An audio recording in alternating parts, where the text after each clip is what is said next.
بسم اللہ الرحمن الرحیم۔ حضرت جنید بغدادی رحمۃ اللہ نے ایک مرتبہ دل میں خیال کیا کہ اگر شیطان سے ملاقات ہو جائے تو ایک سوال کروں گا، اور انہوں نے ایک دن اللہ سے دعا بھی کر دی کہ اے اللہ، کبھی شیطان سے ملاقات کرا دیں تاکہ اس سے سوال کر لوں۔ ایک دن نماز پڑھ کر مسجد کے باہر نکلے تو ایک بوڑھا آدمی باہر کھڑا تھا۔ حضرت جنید رحمۃ اللہ نے اس کو دیکھ کر کہا کہ کون ہو تم؟ کہنے لگا، میں وہی ہوں جس سے ملنے کی آپ کو آرزو اور تمنا تھی۔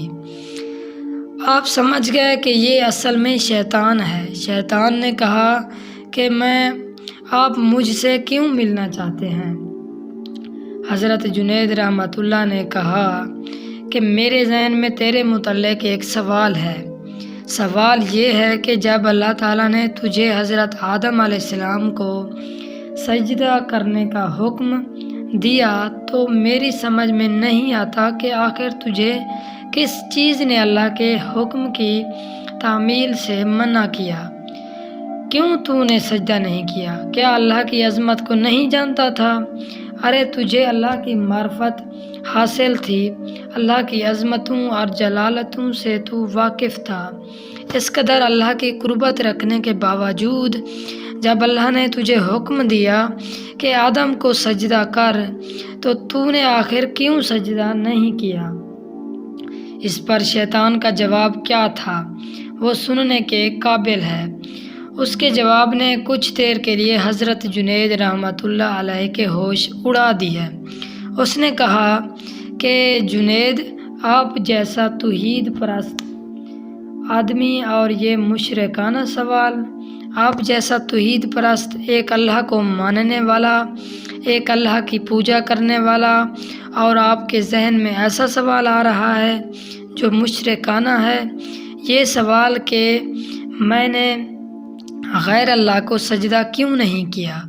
کہنے لگا کہ آدم تو غیر خدا تھے، خدا تو نہیں تھے، میں غیر اللہ کو کیوں سجدہ کر لیتا؟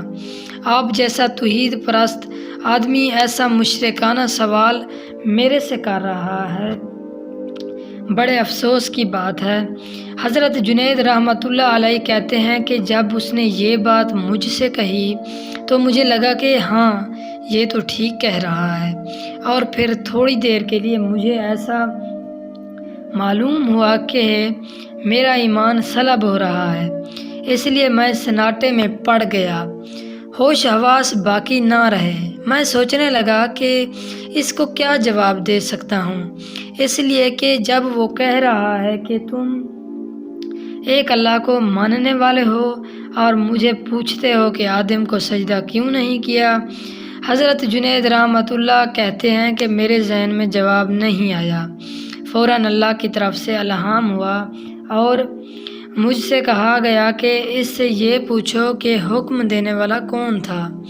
حکم دینے والا جب خود کہہ رہا ہے کہ فلاں چیز کو سجدہ کرو تو توحید اسی چیز کا نام ہے کہ اس کی بات کو مان لیا جائے۔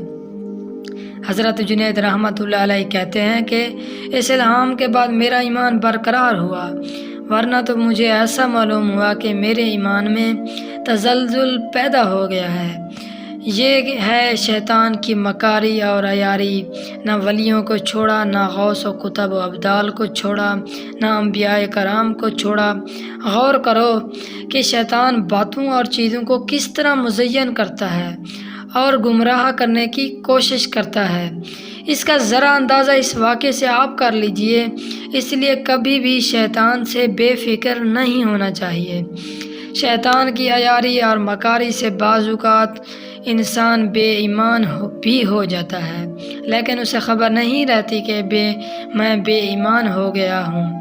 شیطان کفر کو مزین کر دیتا ہے۔ اللہ تعالی ہم سب کو شیطان کے ہتھ کنڈوں سے محفوظ رکھے، آمین۔